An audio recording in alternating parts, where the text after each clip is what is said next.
વાવાઝોડાની પુષ્ટિ તો હવામાન ખાતું કરશે, પરંતુ આજે લો પ્રેશર મુંબઈ અને ગોવા વચ્ચે બનશે અને તે તબદીલ થઈને લગભગ 22, 23, 24, 25માં વાવાઝોડું બનશે. વાવાઝોડું તીવ્ર છે, લગભગ 100 કિલોમીટર જો સમુદ્રમાં ત્યાંની પવનની ગતિ પર કલાકની હશે. ત્યારબાદ 26 તારીખ લગભગ મે પછી રિટર્ન લેશે અને પાછું પરત ગુજરાત તરફ આવશે.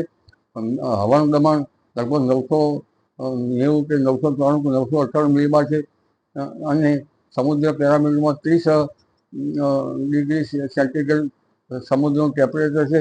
એટલે વાવાઝોડું બનવાની પ્રક્રિયા તો રહેશે. શુષ્ક પવનની ગતિ પણ રહેશે, એટલે વાવાઝોડાની ગતિવિધિ તો રહેશે.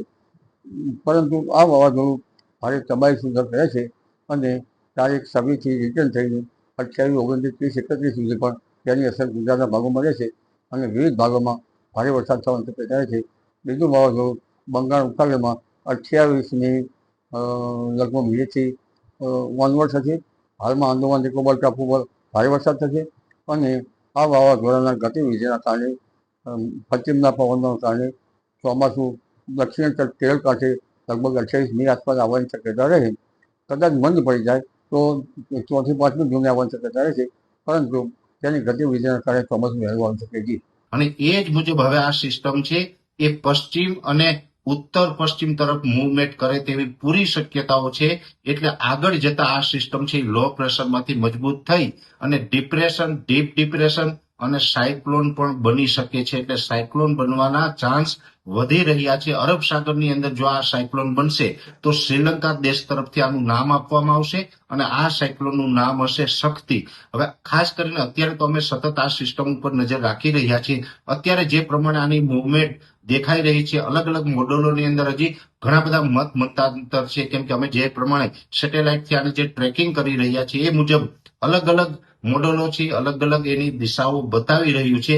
છતાં પણ અત્યારે સાયક્લોન બને તેવી શક્યતાઓ છે એ વધી રહી છે. એટલે અરબ સાગરની અંદર એક સાયક્લોન બની શકે છે. એ સાયક્લોન બનશે તો એનું નામ હશે શક્તિ અને આ સાયક્લોન બને તો જેવી રીતે ગયા વર્ષે બિપરજોય સાયક્લોન જે ટ્રેક ઉપર ચાલ્યું હતું એ ટ્રેક ઉપર ચાલી શકે છે. એટલે કે સૌરાષ્ટ્રનો દરિયાકાંઠો અથવા તો કચ્છના દરિયાકાંઠા અથવા તો પાકિસ્તાનના દરિયાકાંઠે આ જે શક્તિ સાયક્લોન છે એ ત્યાં નજીક આવી શકે છે. એટલે પાકિસ્તાનથી લઈ અને કચ્છ, સૌરાષ્ટ્ર આ તમામ દરિયાકાંઠા ગમે ત્યારે આ સાયક્લોન છે એ ત્યાં નજીક પહોંચી શકે. જો કે સમય જતા જેમ આ સિસ્ટમ મજબૂત થઈને આગળ ચાલશે એટલે હજુ ઘણી વખત આ સિસ્ટમના ટ્રેક પણ ચેન્જ થશે. એ ટ્રેક ચેન્જ થશે એની પડેપડની માહિતી છે અમે આપના સુધી પહોંચાડતા રહીશું.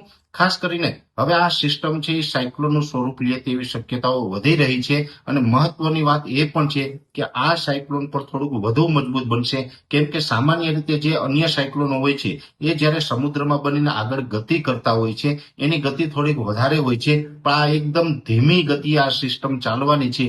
આ જેટલી વધારે ધીમી ગતિથી આ સિસ્ટમ ચાલે એટલું આ સાયક્લોન પણ મજબૂત બને અને આપણે વધારે ખતરો દેખાય એવી શક્યતાઓ દેખાઈ રહી છે. એટલે અત્યારે ખાસ આપણે બધા મિત્રોએ એલર્ટ રહેવાનું છે. કોઈ ચિંતામાં નથી આવવાનું, પણ એલર્ટ રહેવાનું છે, સાવધાન રહેવાનું છે, સાવચેત રહેવાનું છે, કેમ કે અરબ સાગરની અંદર હવે એક સાયક્લોન બને તેવી શક્યતાઓ મજબૂત બનતી જાય છે, વધારે શક્યતાઓ દેખાઈ રહી છે.